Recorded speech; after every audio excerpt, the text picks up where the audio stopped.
Hello, good morning dear student. Class 12th की रसायन में आपका एक बार फिर से स्वागत है। यहाँ पर ये प्रश्न दिया गया है C6H12O6 अणु के संभव संरचना सूत्र लिखिए। अब यहाँ पर C6H12O6 यह सूत्र आपका ग्लूकोज का भी होता है और फ्रक्टोज का भी होता है।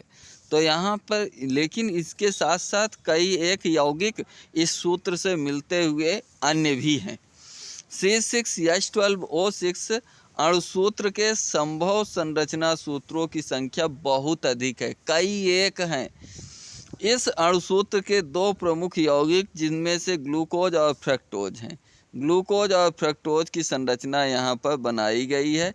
यह डी ग्लूकोज की संरचना है जिसे पेंटाहाइड्रॉक्सी 1 2 3 4 5 पेंटाहाइड्रॉक्सी एल्डिहाइड ग्लूकोज को कहते हैं और पेंटाहाइड्रॉक्सी 1OH 2OH 3 4 5 पेंटाहाइड्रॉक्सी CO ketone fructose को कहते हैं।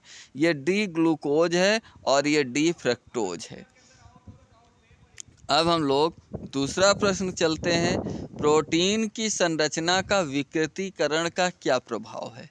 प्रोटीनों की संरचना का विकृतीकरण, प्रोटीन की संरचना का कुछ ऐसा जैविक कारक होना जिससे प्रोटीन की संरचना अपघटित हो जाए या उसकी संरचना प्रोटीन के अणु जम जाए, तो विकृतीकरण, प्रोटीनों का विकृतीकरण। विकृतीकरण में प्रोटीन की द्वितीयक एवं तृतीयक संरचना पूर्ण रूप से समाप्त हो जाती है, जबकि प्राथमिक संरचना अपरिवर्तित होती है।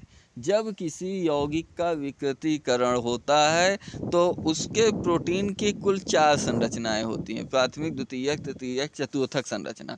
तो द्वितीयक एवं तृतीयक संरचना पूर्णतः समाप्त हो जाती हैं और प्राथमिक संरचना अपरिवर्तित रहती है।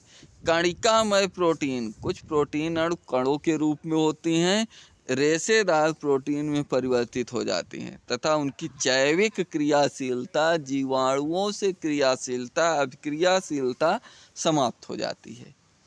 तो इस प्रकार आज हम लोगों ने 2 महत्वपूर्ण प्रश्नों को पढ़ा, एक प्रोटीन का विकृतीकरण और दूसरा C6H12O6 सूत्र के यौगिक, जिसके अंतर्गत ग्लूकोज फ्रक्टोज की संरचना जैसे महत्वपूर्ण टॉपिक को हमने पढ़ा। इस संरचना को आप बिल्कुल ध्यान रखिएगा और ये विकृतीकरण को बिल्कुल याद रखिएगा, कंठस्थ रखिएगा। ये संभवतः बोर्ड एग्जाम में आपको जरूर मिल जाए। तो मिलते हैं अगले टर्न पर अन्य महत्वपूर्ण प्रश्नों के साथ। तब तक के लिए सभी लोगों को जय हिंद, वंदे मातरम।